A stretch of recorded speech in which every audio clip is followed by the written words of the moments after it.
Okay, so hi. So this is lecture number 7 of Unit 10, Haloalkenes and Haloarenes. Okay, so আমার নাম Subhadip Mondal and I am a PhD student in the Department of Chemistry, IIT Kanpur.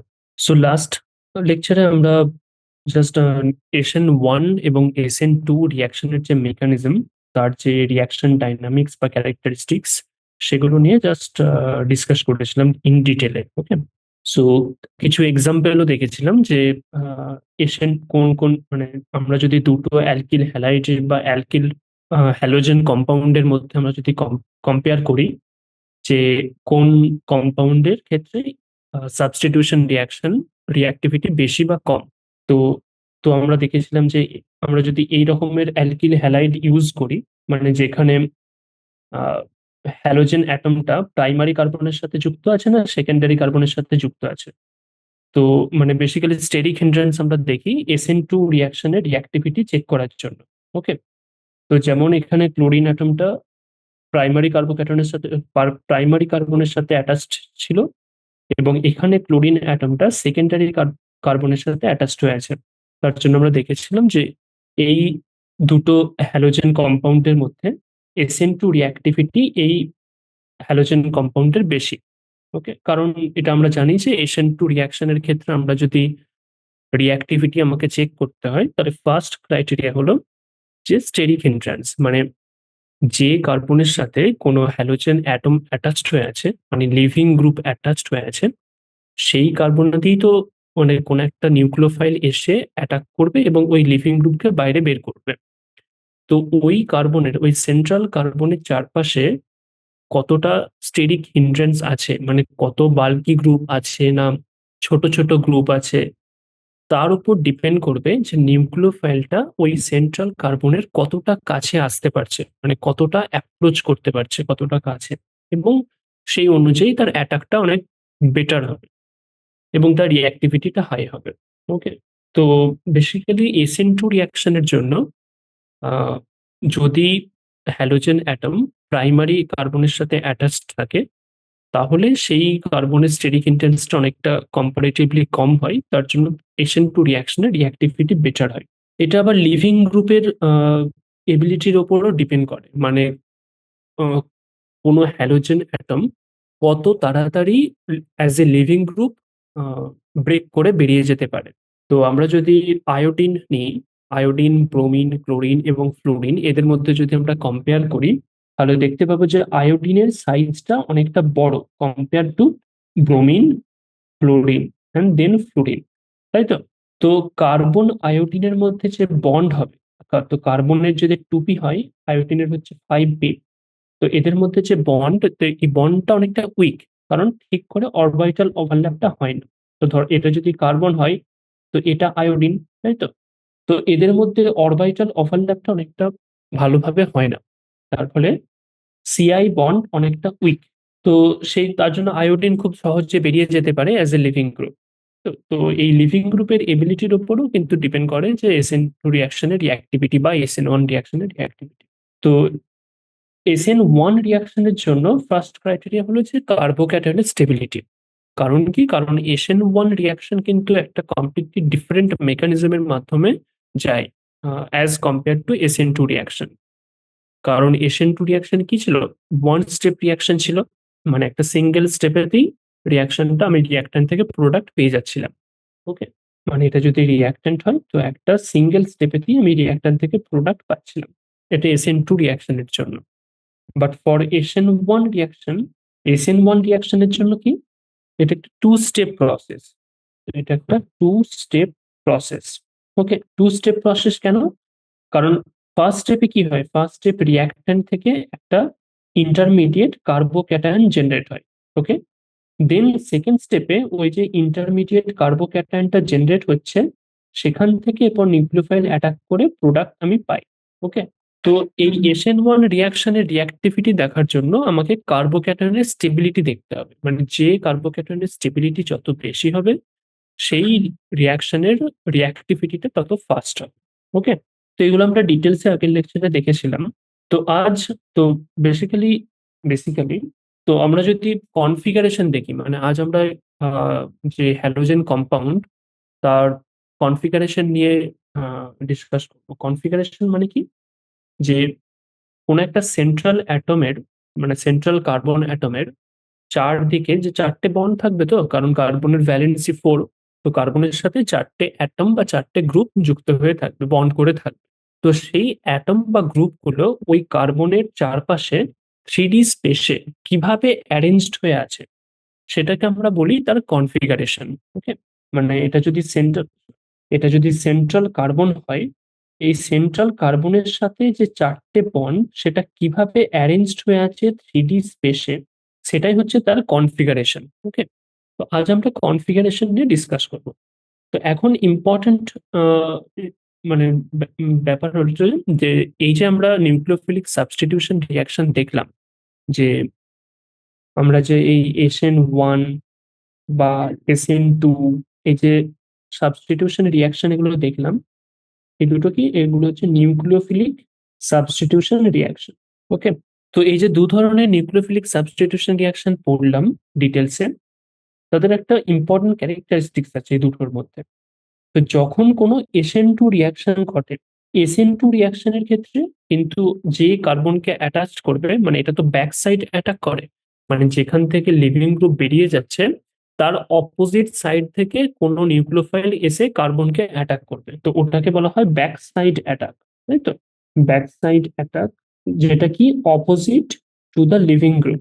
ওকে, তো এটার ক্ষেত্রে ওই যে central carbon অ্যাটমের যে configuration সেটা কিন্তু ইনভার্স হয়ে যায়। ওকে, মানে এটা হচ্ছে SN2 রিয়াকশন ঘটে with the inversion of configuration. Okay, এটা একটা ইম্পর্টেন্ট মেসেজ। তো SN2 রিয়াকশন ঘটে with inversion of configuration. Okay, তো এখানে ইনভার্সন ওয়ার্ডটার উপর তোমাকে স্ট্রেস দিতে হবে। মানে SN2 রিয়াকশন আগে, মানে আমি রিয়াক্ট্যান্ট হিসাবে যে হ্যালোজেন কম্পাউন্ডটা নিয়েছিলাম তার যে কনফিগারেশন 3D স্পেসে, SN2 রিয়াকশন হওয়ার পরে, মানে নিউক্লিওফাইল অ্যাটাক করার পরে সেই কার্বন অ্যাটমের কনফিগারেশনটা ইনভার্স হয়ে যায়। তো এটার মানে কি আমরা একটু ডিটেলসে আমি পরে ডিসকাস করব। তো বেসিক্যালি মেন ইনফরমেশন হলো SN2 রিয়াকশন ঘটে with the inversion of configuration.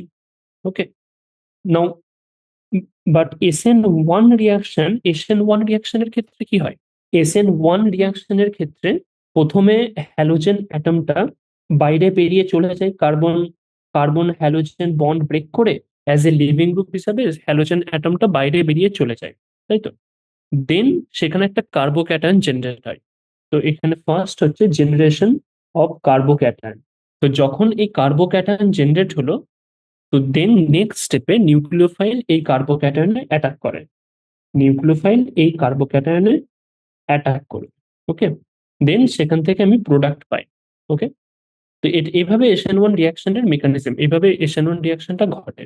তো এক্ষেত্রে যে কনফিগারেশনটা, মানে SN1 রিয়াকশন হওয়ার আগে রিয়াক্ট্যান্ট হ্যালোজেন কম্পাউন্ডের যে কনফিগারেশন, SN1 রিয়াকশনের পরে সেটা কিন্তু রেসিমাইজেশন হয়। ওকে, মানে আমি প্রোডাক্ট পাবো উইথ রেসিমাইজেশন, মানে with both the configuration, with actual configuration and the with the inverse of configuration. Okay, আমরা ওই ইকুয়াল কোয়ান্টিটিতে দুটো প্রোডাক্টই আমি পেয়ে যাই।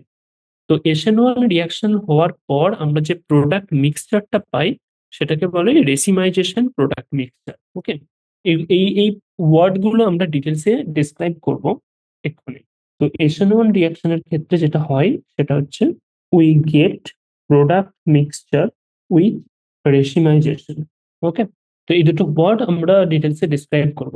তো এখন যে এই ইনভার্সন হচ্ছে বা ইনভার্সন অফ কনফিগারেশন হলো, মানে কেন কনফিগারেশন, মানে কি, আমরা তো বললাম যে কার্বন অ্যাটম 3D স্পেসে যে চারটে গ্রুপ বা অ্যাটম সেটা কিভাবে অ্যারেঞ্জড হয়ে আছে সেটাই আমরা বললাম কনফিগারেশন, তাই তো।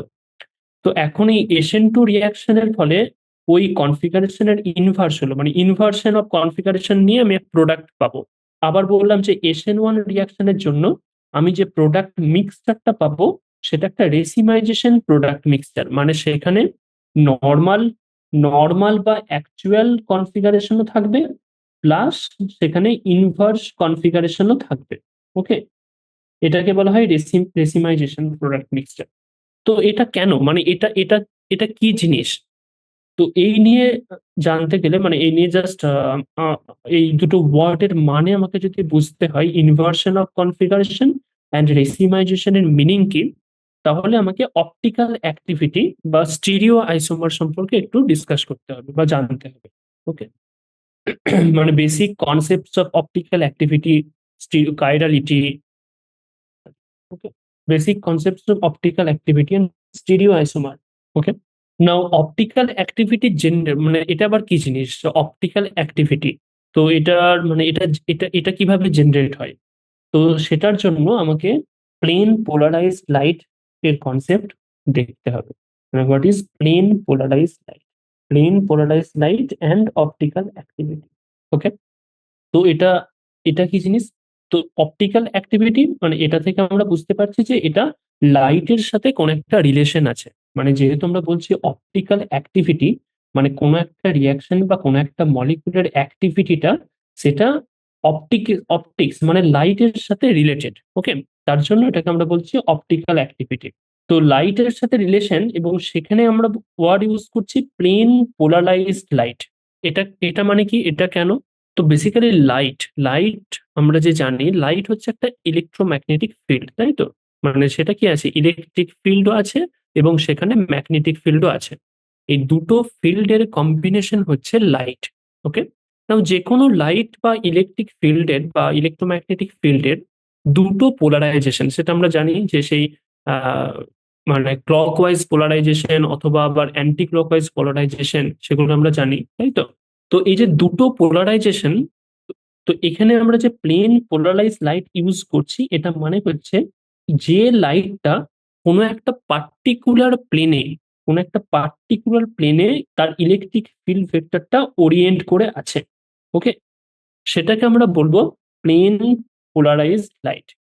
ওকে, তো এগুলো কিন্তু ইম্পর্টেন্ট অনেক অ্যাজ এ কনসেপ্ট। তো লাইট হচ্ছে একটা ইলেকট্রোম্যাগনেটিক ফিল্ড। ওকে, তো ইলেকট্রোম্যাগনেটিক ফিল্ড কি কি ফিল্ড নিয়ে তৈরি? ইলেকট্রোম্যাগনেটিক, মানে এখানে ইলেকট্রিক ফিল্ডও আছে, আবার ম্যাগনেটিক ফিল্ডও আছে। ওকে, এগুলো কিন্তু ভেক্টর কোয়ান্টিটি। এটা ভেক্টর কোয়ান্টিটি, মানে এর ম্যাগনিটিউড এবং ডাইরেকশন দুটোই আছে, কিন্তু এগুলো কিন্তু ভেক্টর কোয়ান্টিটি। তো ইলেকট্রোম্যাগনেটিক ফিল্ড দুটো ফিল্ড নিয়ে তৈরি, একটা ইলেকট্রিক ফিল্ড ভেক্টর এবং ম্যাগনেটিক ফিল্ড ভেক্টর। নাও এখানে প্লেন পোলারাইজড লাইট মানে কি? যে যে লাইটে ইলেকট্রিক ফিল্ড ভেক্টরটা একটা পার্টিকুলার প্লেনে পোলারাইজড। ওকে, তার সেটাকে আমরা বলবো প্লেন পোলারাইজড লাইট। তো এটা হচ্ছে electric field polarized on a single plane, সেটাকে আমরা বলবো প্লেন পোলারাইজড লাইট। মানে কোনো একটা পার্টিকুলার প্লেন, এটা হতে পারে এক্স ওয়াই প্লেন বা ওয়াই জেড প্লেন বা এক্স জেড প্লেন। ওকে, মানে এক্স জেড, ওয়াই জেড অথবা এক্স ওয়াই প্লেন, যে কোনো একটা হতে পারে। ওকে, তো আমরা এটা হচ্ছে ইলেকট্রিক ফিল্ডটা কোনো একটা পার্টিকুলার প্লেনেতেই কিন্তু পোলারাইজড, তার জন্য এটাকে আমরা বলি প্লেন পোলারাইজড লাইট। ওকে, তো এটা এটা এটা মানে কি, মানে প্রথমে যে লাইটটা আমরা ইউজ করি, আমরা যে হোয়াইট লাইট ইউজ করি, আমরা কিন্তু যে নর্মাল যে লাইট দেখতে পাচ্ছি, যে টিউব লাইট বা বা আমরা যে বাল্বের লাইট আমরা দেখতে পাচ্ছি, জাস্ট সেকেন্ড। তো আমরা যে নর্মাল যে লাইট আমরা এক্সপিরিয়েন্স করি বা নর্মাল যে লাইট আমরা দেখতে পাই, যেরকম টিউব লাইটের লাইট বা বাল্বের লাইট বা হোয়াইট লাইট, যে কোনো প্রকারের হোয়াইট লাইট, সেটা কিন্তু তার যে ইলেকট্রিক ফিল্ড ভেক্টরটা, সেটা কিন্তু আনপোলারাইজড লাইট। ওকে, মানে সেটা বিভিন্ন প্লেনে বা বিভিন্ন ডাইরেকশনে তার ভেক্টর গুলো ছড়িয়ে ছিটিয়ে আছে, এবং সেটাকে পোলারাইজড লাইটে কনভার্ট করতে হয়। মানে যে একটা প্লেনে বা একটা পার্টিকুলার প্লেনে পোলারাইজড করার জন্য বিভিন্ন ধরনের ক্রিস্টাল ইউজ করা হয় বা পোলারিমিটার ইউজ করা হয়, পোলারিমিটার না, বিভিন্ন ক্রিস্টাল ইউজ করা হয়, যেমন নিকল প্রিজম ইউজ করা হয়। ওকে, তো তার মধ্য দিয়ে আমি যদি ওই আনপোলারাইজড লাইটকে আমরা যদি পাস করি, তাহলে লাইটটা একটা নির্দিষ্ট প্লেনে পোলারাইজড হয়ে যায়। ওকে, তো বেসিক্যালি প্রথমে আমরা যদি একটা লাইট সোর্স ইউজ করি, এটা ধরা যাক লাইট সোর্স। ওকে, এটা লাইট সোর্স, এটা কিন্তু আনপোলারাইজড লাইট। কেন? কারণ এর ইলেকট্রিক ফিল্ড ভেক্টরটা, ধরা যাক এটা ওয়াই, এটা জেড, এটা ধরা যাক এক্স। ওকে, তো এটার ক্ষেত্রেই আনপোলারাইজ লাইট, এটার ক্ষেত্রে কি হয়, এটা হচ্ছে আনপোলারাইজ লাইট। এটার ক্ষেত্রে ইলেকট্রিক ফিল্ড ভেক্টরটা বিভিন্ন দিকে ওরিয়েন্ট হয়ে থাকে। ওকে, মানে এইভাবেও যাচ্ছে, মানে লাইটটা কিন্তু এই দিকে অগ্রসর হচ্ছে, আবার এইভাবেও আছে। মানে এটা হচ্ছে এক্স জেড প্লেন এবং ওয়াই জেড প্লেনে, দুটো প্লেনেতেই কিন্তু এটা পোলারাইজড হয়ে আছে, তাই তো? তো এটা যদি আমরা ড্র করি, এইখানে ইলেকট্রিক ফিল্ড ভেক্টরটা এইভাবে আছে। ওকে, আর এইখানে এটা হচ্ছে ওয়াই জেড প্লেন, এটা ওয়াই জেড প্লেন, আর আরেকটা দিকে এইভাবে আসছে, এইভাবে ভেক্টরটা ওরিয়েন্ট হয়ে আছে, এটা কিন্তু এক্স জেড প্লেন। ওকে, তো এটা হচ্ছে আনপোলারাইজ লাইট, মানে দুটো প্লেনেতেই আছে। তো এটাকে আমি যদি একটা পোলারিমিটারের মধ্য দিয়ে পাস করি, সরি পোলারাইজারের মধ্য দিয়ে, ধরা যাক এটা পোলারাইজার, তাহলে আমরা যে আউটপুট লাইটটা পাবো সেটা পোলারাইজড লাইট পাবো, মানে সেটা একটা প্লেনেতেই পোলারাইজ ইলেকট্রিক ফিল্ড ভেক্টর গুলো, সেটা এক্স জেড হতে পারে, ওয়াই জেড হতে পারে, সেটা ডিপেন্ড করবে পোলারাইজারের প্রপার্টির উপর। ওকে, তো এখন আমি যে আউটপুট লাইটটা পাচ্ছি সেটা এখন ওয়াই জেড প্লেনেতে শুধুমাত্র পোলারাইজড, এক্স জেড কম্পোনেন্টটা নেই আর, তাই তো? তো এটা হচ্ছে polarized light, plane polarized light. Okay, তো এটাকে প্লেন পোলারাইজড লাইট, তো এটাকে আমরা জাস্ট এরকম ভাবে ডিনোট করতে পারি। এটা যদি লাইট সোর্স হয়, এটা যদি লাইট হয়, তাহলে প্রথমে ইলেকট্রিক ফিল্ড ভেক্টরটা যে কোনো ডাইরেকশনে থাকতে পারে, এটা হচ্ছে আনপোলারাইজড লাইট। ওকে, দেন আমরা সেটাকে যদি পোলারাইজারের মধ্য দিয়ে পাস করি, তাহলে আমি যে আউটপুট লাইটটা পাবো সেটা যে কোনো ইলেকট্রিক ফিল্ড ভেক্টরটা যে কোনো একটা ডাইরেকশনেতেই থাকবে। ওকে, এটা হচ্ছে পোলারাইজড লাইট। এই যে পোলারাইজার আমি ইউজ করলাম, এটা একটা পোলারাইজার বলে। পোলারাইজার মানে হচ্ছে যে যে আনপোলারাইজড লাইটকে পোলারাইজড লাইটে ট্রান্সফর্ম করে, সেটা হচ্ছে পোলারাইজার। তো পোলারাইজার হিসাবে আমরা নিকল প্রিজম ইউজ করে থাকি জেনারেলি। ওকে, না এখন এই এই সমস্ত কিছুর সাথে অপটিক্যাল অ্যাক্টিভিটি রিলেশনশিপ, আমরা তো প্রমিস করেছিলাম যে আমরা কি পড়বো, যে প্লেন পোলারাইজ লাইট এবং তার সাথে অপটিক্যাল অ্যাক্টিভিটির কনসেপ্ট, তাই তো? তো এটা আমরা এতক্ষণ ধরে বুঝলাম যে প্লেন পোলারাইজ লাইট বলতে আমরা কি বুঝি। ওকে, নাও এই প্লেন পোলারাইজ লাইট, মানে আমি যখন এরপর কোন একটা, ধরা যাক কোন একটা বিকার নিয়েছি, বিকারে কোন একটা বিকারে কোনো সলিউশন আছে। ওকে, এটা হচ্ছে কোনো সলিউশন আছে যেখানে কোনো মলিকুল আছে, বেশি পার্টিকুলার মলিকুল। তো এই সলিউশনের মধ্য দিয়ে আমি যদি প্লেন পোলারাইজ লাইটকে পাস করি, মানে আমি যদি এই লাইটটাকে এই সলিউশনের মধ্য দিয়ে পাঠাই, তাহলে আমি দেখতে পাবো যে এই সলিউশনটা, কোনো কোনো সলিউশন এই প্লেন পোলারাইজ লাইটের যে পোলারাইজেশন ডাইরেকশন তাকে ডান দিকে রোটেট করাচ্ছে, আবার কোনো সেই মলিকুলেরই অন্যরকম একটা সলিউশন আবার বাম দিকে রোটেট করাচ্ছে। ওকে, তো এটাকে আমরা বলি ডেক্সট্রো রোটেটরি এবং লেভো রোটেটরি। ওকে, মানে ধরা যাক এখানে কোন একটা মলিকুলের সলিউশন নিয়েছি, মলিকুল ওয়ান, এখন এখানে আমি প্লেন পোলারাইজ লাইটটাকে পাঠাচ্ছি, ধরা যাক এটা ছিল তার পোলারাইজেশন ডাইরেকশন, এটা ছিল তার পোলারাইজেশন ডাইরেকশন। ওকে, না এখন এটাকে যদি আমি পাস করাই, এটাকে যদি এই প্লেন পোলারাইজ লাইটটাকে যদি সলিউশনের মধ্য দিয়ে পাস করাই, তাহলে আউটপুট হিসাবে আমি যেটা পাচ্ছি সেটা আমি দেখতে পাচ্ছি আগে যে পোলারাইজেশন ডাইরেকশন ছিল, এটা ছিল আগের পোলারাইজেশন ডাইরেকশন। এখন কোন কোন সলিউশন এই পোলারাইজেশন ডাইরেকশনকে একটা সার্টেন অ্যাঙ্গেলে ডান দিকে রোটেট করাচ্ছে, মানে ক্লকওয়াইজ। ওকে, এটা ক্লকওয়াইজ। এবং কোন কোন সলিউশন আমি দেখতে পাচ্ছি, কোন কোন সলিউশন সেম মলিকুলারই আবার অন্যরকম সলিউশন বা অন্য মলিকুল, মলিকুল টু, সেটাকে বাম দিকে রোটেট করাচ্ছে, মানে অ্যান্টি ক্লকওয়াইজ রোটেট করাচ্ছে।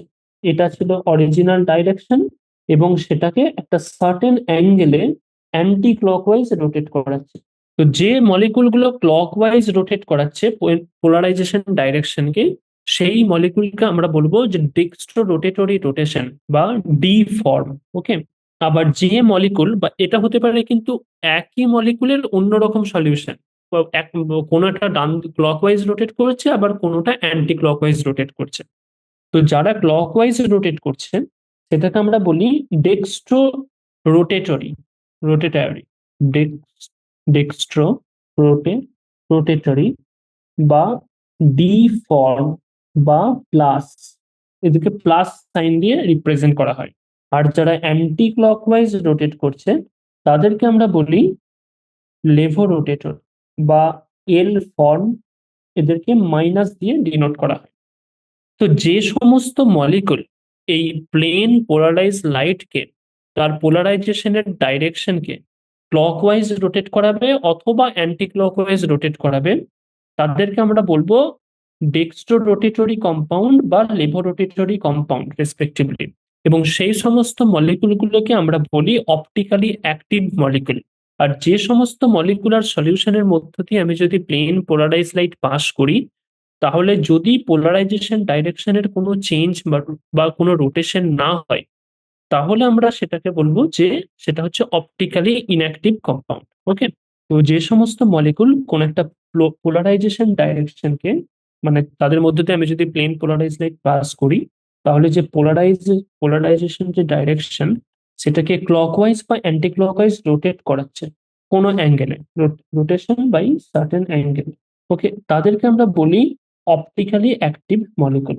ওকে, এবং এই ডেক্সট্রো রোটেটরি এবং লেভো রোটেটরি যে কম্পাউন্ড, তাদেরকে বলা হয় একই মলিকুলের যে দুটো ফর্ম, মানে কোনো একটা ফর্ম পোলারাইজেশন ডাইরেকশনকে ক্লকওয়াইজ রোটেট করাচ্ছে বাই সার্টেন অ্যাঙ্গেল, এবং সেই মলিকুলটি অন্য একটা ফর্ম বা অন্য একটা কনফিগারেশন পোলারাইজেশন ডাইরেকশনকে অ্যান্টি ক্লকওয়াইজ রোটেট করছে বাই সাম সার্টেন অ্যাঙ্গেল। তো এই যে দুটো ফর্ম, একই মলিকুলের যে দুটো কনফিগারেশন বা দুটো ফর্ম, সেগুলোকে আমরা বলি স্টেরিও আইসোমার বা অপটিক্যাল আইসোমার্স। ওকে, তো এইভাবে অপটিক্যাল অ্যাক্টিভিটির সাথে প্লেন পোলারাইজ লাইটটা কিন্তু রিলেটেড। মানে মানে কোনো একটা মলিকুল সেটা অপটিক্যালি অ্যাক্টিভ না ইনঅ্যাক্টিভ সেটা জানার জন্য আমরা কি করি, সেই মলিকুলার একটা সলিউশনের মধ্য দিয়ে আমি প্লেন পোলারাইজ লাইট পাস করি। তো প্লেন পোলারাইজ লাইট পাস করানোর পর যদি মলিকুল বা সলিউশনটা ওই লাইটের পোলারাইজেশন যে ডাইরেকশন সেটাকে যদি ক্লকওয়াইজ বা অ্যান্টি ক্লকওয়াইজ রোটেট করাই, তাহলে আমরা বুঝবো সেই মলিকুলের সলিউশনটা বা সেই মলিকুলটা হচ্ছে অপটিক্যালি অ্যাক্টিভ। আর যদি কোনো রোটেশন না হয় তাহলে মলিকুলটা অপটিক্যালি ইনঅ্যাক্টিভ, বা সেটা হতে পারে যে মলিকুলটা অপটিক্যালি অ্যাক্টিভ বাট সলিউশনে এই দুটো ফর্ম, প্লাস ফর্ম এবং মাইনাস ফর্ম, ইকুয়াল অ্যামাউন্টে আছে। তাহলে একটা ফর্ম কি করতে পারে, একটা ফর্ম ক্লকওয়াইজ রোটেট করাবে বাই সার্টেন অ্যাঙ্গেল, এবং আরেকটা ফর্ম সেটাকে অ্যান্টি ক্লকওয়াইজ রোটেট করাবে বাই সার্টেন অ্যাঙ্গেল। তো নেট রোটেশন তখন জিরো হবে। ওকে, তো নেক্সট হচ্ছে মলিকুলার। তো এই মানে অপটিক্যালি অ্যাক্টিভ আমি কোন মলিকুলকে বলবো বেসিক্যালি, মানে এটা কিভাবে ডিটারমাইন হয় যে কোন একটা মলিকুল আমরা যদি জাস্ট পেপারে ড্র করি, তাহলে আমরা সেটাকে কি করে বলবো যে এটা অপটিক্যালি অ্যাক্টিভ না অপটিক্যালি ইনঅ্যাক্টিভ। ওকে, এটা সিমেট্রির সাথে রিলেটেড। মানে কোন একটা কার্বন অ্যাটম, তার চারপাশে যে চারটে বন্ড আছে, মানে কোনো চারটে গ্রুপ বা চারটে অ্যাটম যে কার্বনের সাথে বন্ড করে আছে, সেই চারটে গ্রুপের বা চারটে অ্যাটমের নেচারের উপর, মানে চারটে গ্রুপই সেম না চারটে গ্রুপই আলাদা, তাদের উপর ডিপেন্ড করবে ওই কার্বন অ্যাটমটা সিমেট্রিক, মানে সেটা একটা অ্যাসিমেট্রিক কার্বন অ্যাটম না সিমেট্রিক কার্বন অ্যাটম। ওকে, এবং সেই সিমেট্রির উপর ডিপেন্ড করবে সেই মলিকুলটা অপটিক্যালি অ্যাক্টিভ না অপটিক্যালি ইনঅ্যাক্টিভ। তো বেসিক্যালি যদি ধরো কোনো কার্বন অ্যাটমের সাথে চারটে গ্রুপ বা চারটে অ্যাটম, ধরা যাক এ, ধরা যাক এম, এন, ও, পি, তো এই চারটে অ্যাটম বা চারটে গ্রুপ এই কার্বন অ্যাটমের সাথে বন্ড করে আছে। ওকে, তো এখন এই এই এই যে কার্বন অ্যাটমের কনফিগারেশন, কনফিগারেশন মানে কি, তার 3D স্পেসে এই চারটে গ্রুপ বা অ্যাটমের অ্যারেঞ্জমেন্ট। ওকে, সেটার উপর ডিপেন্ড করবে এই কার্বন অ্যাটমের সিমেট্রি। তো এখন এই যে চারটে গ্রুপ এম, এম, এন, ও, পি, চারটে গ্রুপ যদি আলাদা হয়, মানে যদি এম, চারটে গ্রুপই যদি ডিফারেন্ট যদি হয়, তাহলে আমি এই কার্বন অ্যাটমের যে কনফিগারেশন সেটা সেটা হচ্ছে অ্যাসিমেট্রিক কনফিগারেশন, এবং এই কার্বন অ্যাটমকে আমরা বলবো যে অ্যাসিমেট্রিক কার্বন অ্যাটম। ওকে, নাও এই চারটের মধ্যে যদি দুটো গ্রুপ বা অ্যাটলিস্ট যদি দুটো গ্রুপ বা দুটো অ্যাটম যদি একই হয়, তাহলে সেই কার্বন অ্যাটমটাকে আমরা বলবো, মানে সেটা কিন্তু অ্যাসিমেট্রিক কার্বন অ্যাটম হবে না, তার একটা সার্টেন সিমেট্রি থাকবে। ওকে, তো যদি কার্বন অ্যাটমের সাথে অ্যাটাচ চারটে গ্রুপ বা চারটে অ্যাটমের মধ্যে যদি অ্যাটলিস্ট দুটো গ্রুপ বা দুটো অ্যাটম সেম হয়, তাহলে এই এই যে সেন্ট্রাল কার্বন অ্যাটম, সেটা কিন্তু একটা অ্যাসিমেট্রিক কার্বন অ্যাটম নয়, তার একটা সার্টেন সিমেট্রি থাকবে। ওকে, নট অ্যান অ্যাসিমেট্রিক। তো এখন এই এই অ্যাসিমেট্রিক কার্বন অ্যাটম, মানে যে কার্বন অ্যাটমের সাথে চারটে বন্ড বা চারটে গ্রুপ যে যুক্ত আছে সেটা যদি ডিফারেন্ট ডিফারেন্ট হয়, তাহলে সেটাকে আমরা বলি কাইরাল কার্বন। মানে এই কাইরাল বা অ্যাসিমেট্রিক কার্বন অ্যাটম যুক্ত মলিকুল গুলোই কিন্তু অপটিক্যালি অ্যাক্টিভ হয়, মানে তারা অপটিক্যাল আইসোমার বা এই এই যে প্লেন পোলারাইজ লাইটকে যে রোটেট করানো, তার যে পোলারাইজেশন ডাইরেকশনকে যে রোটেট করানো, সেটা তারা শো করে। ওকে, তো অ্যাসিমেট্রিক কার্বন অ্যাটমকে আমরা বলে থাকি কাইরাল কার্বন। কাইরাল কার্বন কিন্তু অপটিক্যালি, এটা অপটিক্যালি অ্যাক্টিভিটির সাথে রিলেটেড। মানে যে কোনো একটা মলিকুলের যদি কার্বন অ্যাটমের সাথে চারটে গ্রুপ বা চারটে অ্যাটম যে যুক্ত আছে সেটা যদি ডিফারেন্ট হয়, তাহলে সেই কার্বন অ্যাটমকে আমরা বলবো অ্যাসিমেট্রিক কার্বন অ্যাটম বা কাইরাল সেন্টার। তো এখন কাইরাল সেন্টার যুক্ত কোনো মলিকুল যদি থাকে, তাহলে সেই মলিকুল অপটিক্যালি অ্যাক্টিভ হবে। ওকে, তো অ্যাসিমেট্রি অফ কার্বন অ্যাটম, সেটার সাথে এই অপটিক্যালি অ্যাক্টিভিটি কিন্তু ডাইরেক্টলি রিলেটেড। ওকে, নাও নেক্সট হচ্ছে কনসেপ্ট অফ কাইরালিটি অ্যান্ড এনানসিওমার্স। তো কাইরাল সেন্টার বা এনানসিওমার্স আমরা তাদেরকে বলি। তো বেসিক্যালি ধরা যাক কোনো কম্পাউন্ড বা যে কোনো অবজেক্ট বা যে কোনো মলিকুল, তো মলিকুলের ক্ষেত্রে বেসিক্যালি কার্বন, যদি কার্বন অ্যাটম যুক্ত মলিকুল হয় তাহলে সেটা যদি অ্যাসিমেট্রিক কার্বন হয়, তো অ্যাসিমেট্রিক কার্বন মানে কি, ওই কার্বন অ্যাটমের সাথে যে চারটে বন্ড বা চারটে গ্রুপ বা চারটে অ্যাটম যে যুক্ত আছে সেগুলো ডিফারেন্ট।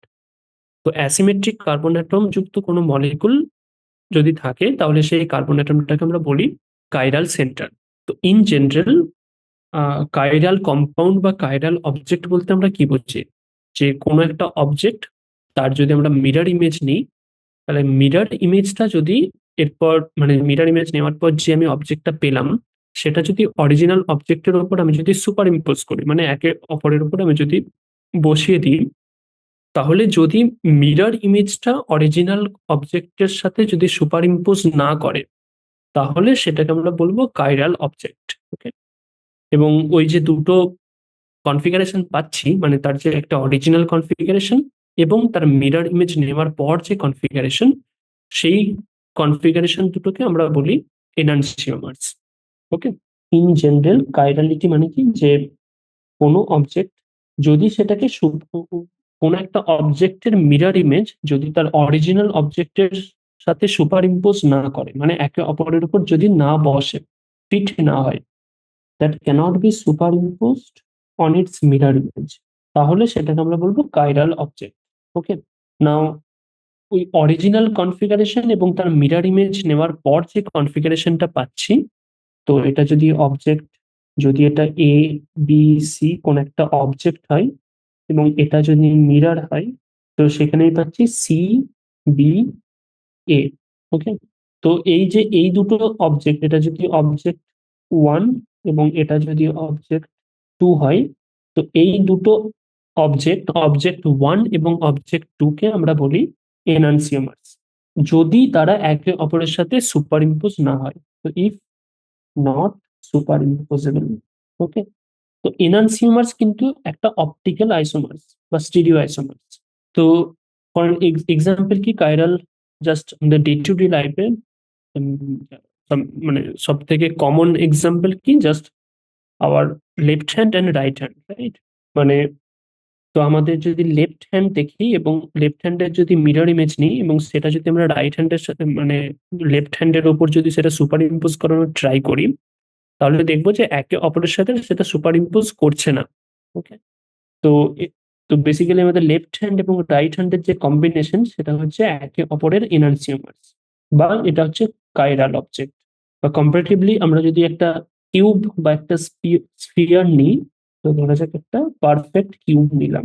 কিউবের যদি মিরর ইমেজ নিই এবং সেটাকে যদি আমি সুপার ইম্পোজ করি তার অরিজিনাল কনফিগারেশনের সাথে, তাহলে আমরা দেখবো সেটা সুপার ইম্পোজ করে যাচ্ছে, পারফেক্টলি ফিট হচ্ছে অরিজিনাল কনফিগারেশনের সাথে। ওকে, এটা হচ্ছে পারফেক্টলি সুপার ইম্পোজেবল।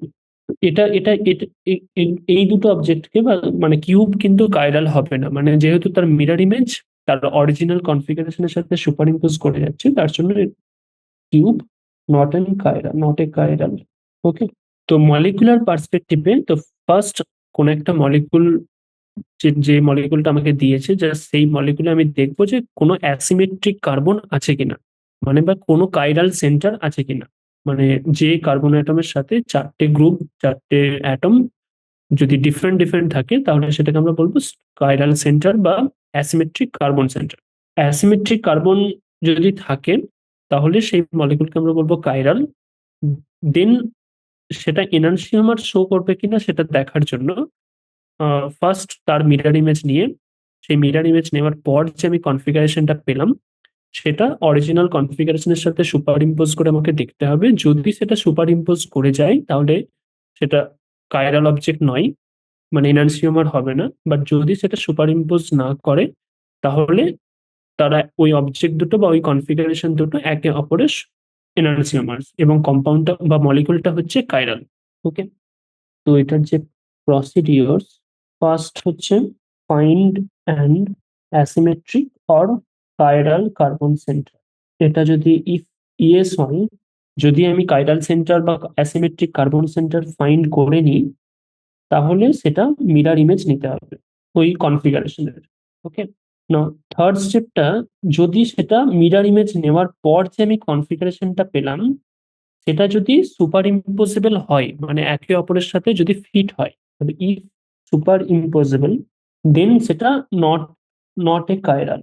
বাট যদি সেটা সুপার ইম্পোজ না করে, ইফ নট সুপার ইম্পসিবল, তাহলে সেটা একে অপরের এনানসিওমার্স অ্যান্ড কাইরাল। ওকে, তো এটা যদি এক্সাম্পল দেখি, যে ধরা যাক C O H, H CS three, CS three. তো এটার মানে কি, এইভাবে কোন একটা মলিকুলকে কিন্তু রিপ্রেজেন্ট করতে হয় 3D তে। তো এখন কার্বন, এটা হচ্ছে central carbon atom, central carbon অ্যাটমের সাথে চারখানা গ্রুপ এখানে বন্ড তৈরি করে থাকতে পারবে 3D স্পেসে।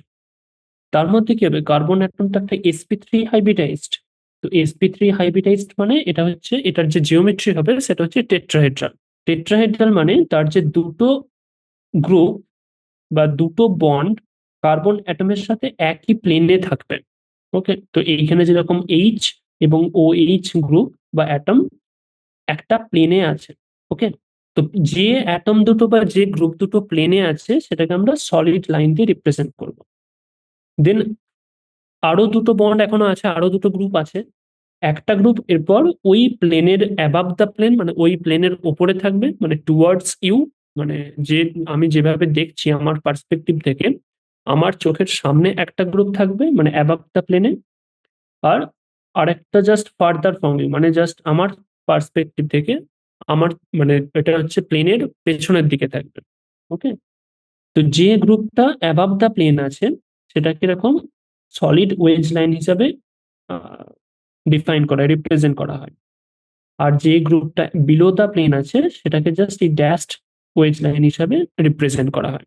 ওকে, তো এটা হচ্ছে বিলো দ্য প্লেন, আর এটা হচ্ছে অ্যাবাভ দ্য প্লেন, আর এই দুটো হচ্ছে অন দ্য প্লেন। ওকে, নাও এটার আমি মিরর ইমেজ নেবো একবার। তো এটার ক্ষেত্রে আমি কি প্রথমেই দেখতে পাচ্ছি যে এই কার্বন অ্যাটমটার সাথে কিন্তু দুটো গ্রুপ একই, সিএইচ থ্রি, দুটো সিএইচ3 যুক্ত হয়ে আছে, বন্ড করে আছে। তার মানে এটা কিন্তু অ্যাসিমেট্রিক কার্বন নয়, কাইরাল কার্বন নয়। তার মানে কি, এটার যদি মিরর ইমেজ নেই এবং সেই দুটো কনফিগারেশনে যদি একে অপরের সাথে আমি সুপার ইম্পোজ করানোর ট্রাই করি, তাহলে কিন্তু সেই দুটো কনফিগারেশন একে অপরের সাথে সুপার ইম্পোজ হয়ে যাওয়া উচিত, মানে তারা এনানসিওমার শো করবে না। সেটাই জাস্ট আমরা টেস্ট করবো এখন। তো এটার মিরর ইমেজ নিলে কি হবে, প্রথমে এইখানে ওইচ আসবে, দেন এখানে কার্বন, দেন এটা হাইড্রোজেন, দেন এখানে অ্যাবাভ দ্য প্লেন সিএইচ থ্রি, দেন এখানে বিলো দ্য প্লেন CH3, এটা তার মিরার ইমেজ হয়ে থাকছে।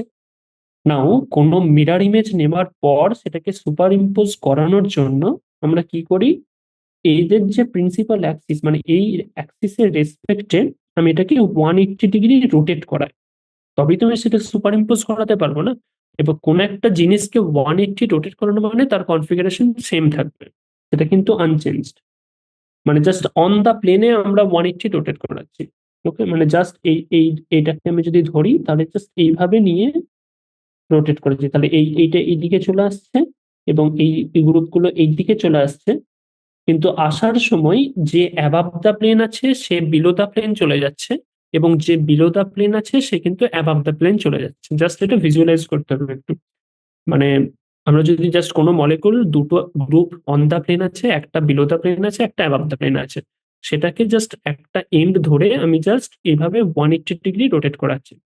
তার ফলে যে গ্রুপটা বিলো দা প্লেন আছে সে অ্যাবাভ দা প্লেনে চলে যাবে, যে দুটো প্লেনে আছে সেই দুটো প্লেনেতেই থাকবে, এবং যার হেড এবং টেলটা চেঞ্জ হয়ে যাবে।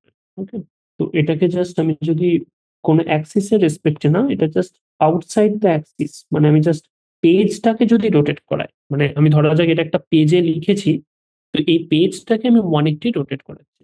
এটা হচ্ছে আউটসাইড অ্যাক্সিস। আউটসাইড অ্যাক্সিস মানে মলিকুলার বাইরে অ্যাক্সিস। তাহলে এটা কি হবে, জাস্ট এখানে সি, এটা OH, এটা H, CH3, CH3। ওকে, মানে যে বিলো দা প্লেন আছে সে অ্যাবাভ দা প্লেন হয়ে যাবে, যে অ্যাবাভ দা প্লেন আছে সে বিলো দা প্লেন হয়ে যাবে। তো এটাকে যদি আমরা জাস্ট দুটো কালার দিয়ে ডিনোট করি, এটা এরকম আছে। তো এটা মিরার ইমেজ নেওয়ার পর এই CH3টা এরকম, এই CH3টা এরকম আছে। মিরার ইমেজ নেওয়ার এরপর এটাকে 180 রোটেট করানোর পর এই CH3টা এভাবে হয়ে যাবে, যেটা অ্যাবাভ দা প্লেন আছে সে বিলো দা প্লেনে চলে যাবে, যে বিলো দা প্লেন আছে সে অ্যাবাভ দা প্লেনে চলে আসবে। এরপর পরিষ্কার করে বোঝা যাবে। তো নাও এই দুটো কনফিগারেশনকে আমি একে অপরের সাথে সুপার ইম্পোজ করাবো, মানে একে অপরের সাথে জাস্ট বসিয়ে দেবো। তো দেখতে পাচ্ছি যে এই দুটো ইজিলি সুপার ইম্পোজ করে যাচ্ছে একে অপরের সাথে। তো সেটাই হওয়া উচিত ছিল, কারণ এটা অ্যাসিমেট্রিক কার্বন নয়। ওকে, তাহলে এটার কনক্লুশন কি, mirror image superimposable. Okay, তার মানে এটা not a not a chiral, do not have ইনানসিয়াম।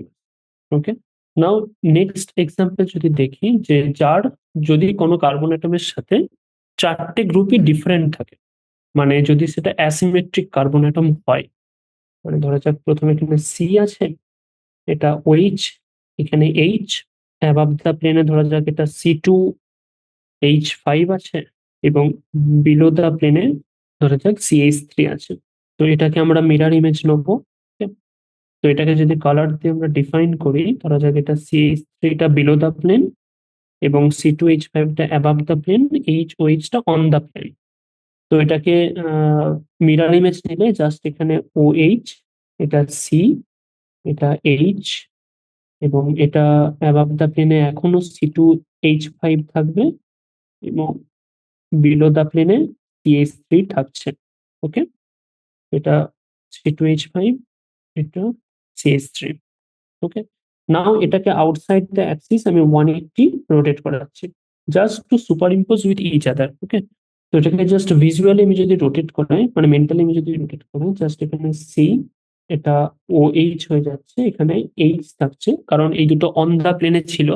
এখন যে বিলো দা প্লেনে ছিল সে অ্যাবাভ দা প্লেনে হয়ে যাবে, যে অ্যাবাভ দা প্লেনে ছিল সে বিলো দা প্লেনে হয়ে যাবে। তার মানে অ্যাবাভ দা প্লেনে এখন CH3 চলে আসছে, এবং বিলো দা প্লেনে এখন C2H5 চলে আসছে। ওকে, নাও এখন আমরা যদি এই দুটোকে সুপার ইম্পোজ করি, ওকে, তাহলে দেখতে পাবো এরা একে অপরের সাথে সুপার ইম্পোজড হবে না। কেন, কারণ এখানে দেখতে পাচ্ছি যে প্রথম কনফিগারেশনে CH3টা বিলো দা প্লেনে ছিল, C2H5টা অ্যাবাভ দা প্লেনে ছিল। বাট এখন মিরার ইমেজ নামার পরে C2H5টা বিলো দা প্লেনে এসে গেছে, CH3টা অ্যাবাভ দা প্লেনে এসে গেছে। তো এই দুটো মলিকুলকে আমি যদি এরপর সুপার ইম্পোজ করাই তাহলে কিন্তু সুপার ইম্পোজ হবে না। Mirror image not super impossible. কারণ কি, তার মানে কি এটা একটা কাইরাল, কাইরাল মলিকুল। কারণ কি, কারণ এর কার্বন অ্যাটমের সাথে চারটে গ্রুপই কিন্তু ডিফারেন্ট। তো has an asymmetric carbon atom.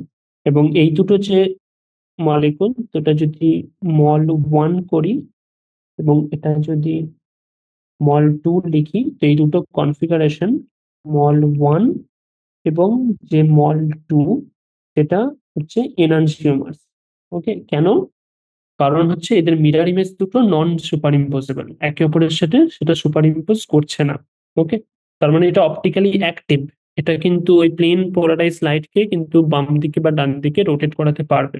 Okay, okay, so then এই যে অপটিক্যালি অ্যাক্টিভ মলিকুল বললাম, মানে এই যে ডেক্সট্রো রোটেটরি বা লিভার রোটেটরি মলিকুল, মানে কোনো মলিকুলে একই গ্রুপ আছে, মানে কার্বন অ্যাটমের সাথে 4টে গ্রুপই ধরা যাক দুটো মলিকুলের ক্ষেত্রে সেম, বাট তাদের কনফিগারেশনটা ডিফারেন্ট, এবং কনফিগারেশনটা ডিফারেন্ট হওয়ার জন্য কোনো একটা কনফিগারেশন প্লেন পোলারাইজ ডাইরেকশনকে ক্লকওয়াইজ রোটেট করাচ্ছে, কোনো একটা কনফিগারেশন প্লেন পোলারাইজ লাইটকে অ্যান্টি ক্লকওয়াইজ রোটেট করাচ্ছে।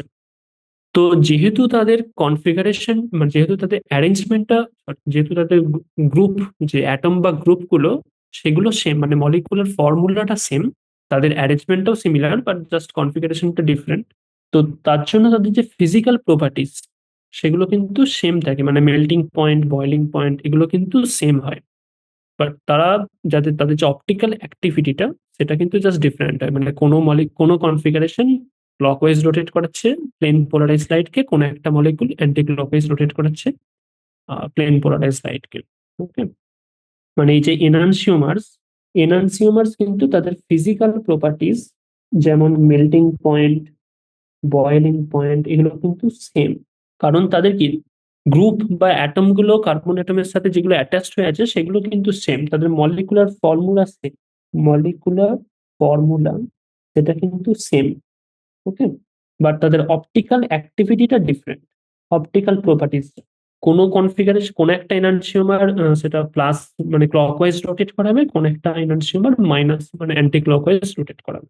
ওকে, ওকে, তো নেক্সট ক্লাসে আমরা রেসিমাইজেশনের কনসেপ্ট এবং যে SN1 SN2 রিয়াকশনে কেন আমরা ইনভার্সন অফ কনফিগারেশন দেখতে পাই, এবং SN1 রিয়াকশনে কেন যে প্রোডাক্ট মিক্সচারটা পাই সেটা কেন আমরা রেসিমিক মিক্সচার পাই, সেগুলো নিয়ে জাস্ট ডিসকাস করবো। দেন আমরা ডিটেলসে হ্যালোজেন কম্পাউন্ড গুলো আরো যে কেমিক্যাল রিয়াকশন সেগুলো স্টাডি।